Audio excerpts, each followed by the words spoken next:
I'm referring to like the episode where I was in a cage in The Apprentice, and I fought with everything I got. Okay, Jessica, this is your only chance.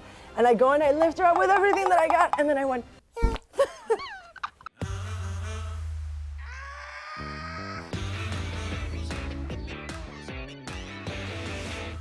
Hi, I'm Jessica, and today I'm here to read a series of assumptions about me. I am a little bit nervous, but I think it's kind of fun always to find out what people think about you, so bring it on.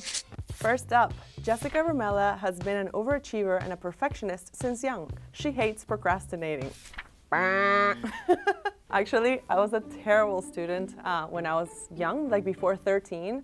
Out of 40 girls in class, I was 36th best. Not very good. But then I think when I turned like 13, 14, I changed schools and maybe like becoming a woman, something clicked and then I became a much better student. But even today, I'm still a massive procrastinator. For Jessica Ramella, result and winning is more important than the process. Not 100%. Like I feel like as humans, we're always focusing on the finish line. We always know what we want, but we forget to enjoy the ride. And a lot of the times you realize that what you really wanted is not exactly what it was made up to be. I'm so competitive and I like winning, but at the same time, I do try to like make myself present and try to enjoy the moment. Jessica Ramella must have aced her "sell me this pen" interview question. I hate that question. I get it asked all the time. People are like, oh, you're such an amazing salesperson. Sell me this. I'm like, no. But I probably just use the thing from like The Wolf of Wall Street. I'll copy that guy and be like, oh, sorry, can you write something there here for me? That's it. You want this pen? Next. The words "the one" give her trauma now. A little bit. Also because everyone in my life uses it in the most awkward places. Well, Jess, you know, since you're the one, I'm just like, oh. Oh, you know, you should go on a date with our friend Jessica. You know, I'm sure she'll be the one. I'm just like, all the time, constantly. But I like it. I mean, at the end of the day, like, who can say that they are the one? And one is a pretty cool name, right? Is the best, is the first, is me. I'm just kidding. She is forced to love MMA because of her current job. I feel like forced is not correct. Like no one forces me, but I need to know the sports. I need to know the athletes. I need to like be invested in our product because otherwise it's really hard for me to understand the inner workings of the company. When I started watching a ton, but like I'm saying, a ton of videos and fights and I would go to bed and I would have the most aggressive dreams. It would be like, I don't want to come to that. I'd be like, ah! You know, like, I don't know. I feel like in a way I've managed to fall in love with the sport and it's a really rich culture. Will we see you in the cage fighting soon? You're never gonna see me in the cage fighting again, okay? That was one time only. I honestly felt I was gonna die that day. I'm referring to like the episode where I was in a cage in The Apprentice. I knew walking into this thing that I was either gonna die or someone was gonna break my nose. In the van coming to this place, Irina goes, oh yeah, I think I've done some MMA, mostly Muay Thai and boxing, but you know, I'm more of a bodybuilder, so like, I don't really do much of that stuff. We go into the cage. I was so stressed out. Jingnan told me, don't look at her in the eyes, look at her here, you know? Just to like, so she cannot read you. And I was like, okay. Honestly, I was trying to move this girl. She had no give. It was like a brick. I couldn't do anything. And I fought with everything I got.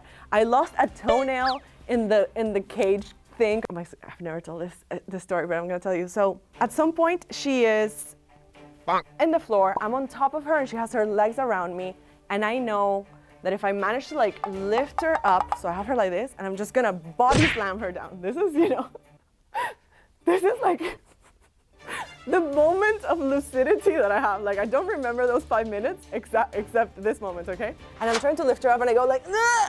And like I can't go down. I was like, okay, Jessica, this is your only chance. And I go and I lift her up with everything that I got and then I went, yeah. And I think that must have been probably seconds before I lost because she then turned me around and my hands were trapped that I couldn't even tap. And I was like, if this man doesn't see my little Nemo arm, and I went like, ah! And then they paused it, thank God. So to answer your question, no, I'm never doing this again. Jessica Ramella can play 11 in the adult version of Stranger Things, The Resemblance. Yes! The first time that I saw Millie Bobby Brown, which is 11 on Stranger Things, I saw her and I was like, oh my God, like that kid looks exactly like me. And if you think that we look alike now, when I was her age, twins, like really identical. And then I got a call from my mom maybe like 2 weeks later, and my mom is like, Jessica, you need to turn on Netflix urgently, like there's a girl. And I was just like, oh yeah. Like I already knew what she was going to say because I knew that she was referring to this girl. And then I go in The Apprentice, and now this is something that comes every day of my life. And the question is, I don't know if anyone has ever told you. yes, they've told me a million times. And I would love her to play her older sister, mother, whatever, in anything, not only Stranger Things. There's probably a WhatsApp group chat with the contestants of The Apprentice, but they must have kicked Clinton out because he's too noisy. We do have a WhatsApp group, and it's called, I think, The Apprentice PTSD. And no, we've never kicked Clinton. Everyone is part of the group, but fun fact, Clinton has never said one word in the chat. Jessica Ramella is hard to date. Why? Why?